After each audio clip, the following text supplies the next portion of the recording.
വിധിയിൽ പൂർണ്ണ തൃപ്തിയില്ലെന്ന് Rajmohan Unnithan M P 10 പ്രതികളെ വെറുതെ വിട്ടതിനെതിരെ അപ്പീൽ പോകുമെന്നും രാജ്മോഹൻ ഉണ്ണിത്താൻ പറഞ്ഞു. പെരിയാർ കേസിലെ പ്രതികൾക്കൊപ്പം ശിക്ഷിക്കപ്പെടുന്നത് സിപിഎമ്മിന്റെ കൊലയാളി രാഷ്ട്രീയമാണെന്ന് രാഹുൽ മാങ്കൂട്ടത്തിൽ എംഎൽഎ പ്രതികരിച്ചു.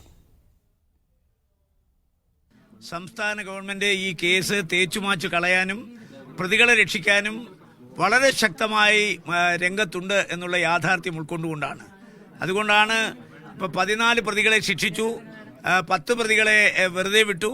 ആ വെറുതെ വിട്ടവരെ കൂടി ശിക്ഷിപ്പിക്കാനും ഈ കേസിൻ്റെ കൂടുതൽ പ്രതികളുണ്ട് ഈ കേസിൽ. ആ പ്രതികളെ കൂടി ഈ കേസിനകത്ത് ബന്ധപ്പെടുത്താനും കഴിയണമെന്നുണ്ടെങ്കിൽ നമ്മൾ നിയമ സംവിധാനവുമായിട്ട് ആലോചിച്ച് ഒരു പുനരന്വേഷണത്തിൻ്റെ സാധ്യതയാണ് ഇപ്പോൾ ആരാഞ്ഞുകൊണ്ടിരിക്കുന്നത്.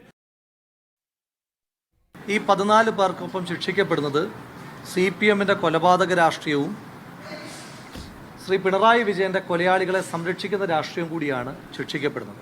സംസ്ഥാന സർക്കാർ കാട്ടിയിട്ടുള്ള, പ്രത്യേകിച്ച് കേരളത്തിൻ്റെ മുഖ്യമന്ത്രി എല്ലാ കാലത്തും കൊലയാളി രാഷ്ട്രീയത്തെ, കൊലപാതക രാഷ്ട്രീയത്തെ, കൊലയാളികളെ സംരക്ഷിച്ച് നിർത്തുന്ന കൊലയാളികളുടെ പോളിറ്റ് ബ്യൂറോ മെമ്പർ അദ്ദേഹം നടത്തിയിട്ടുള്ള സംരക്ഷണ പ്രവർത്തനങ്ങൾ നമുക്കറിയാം.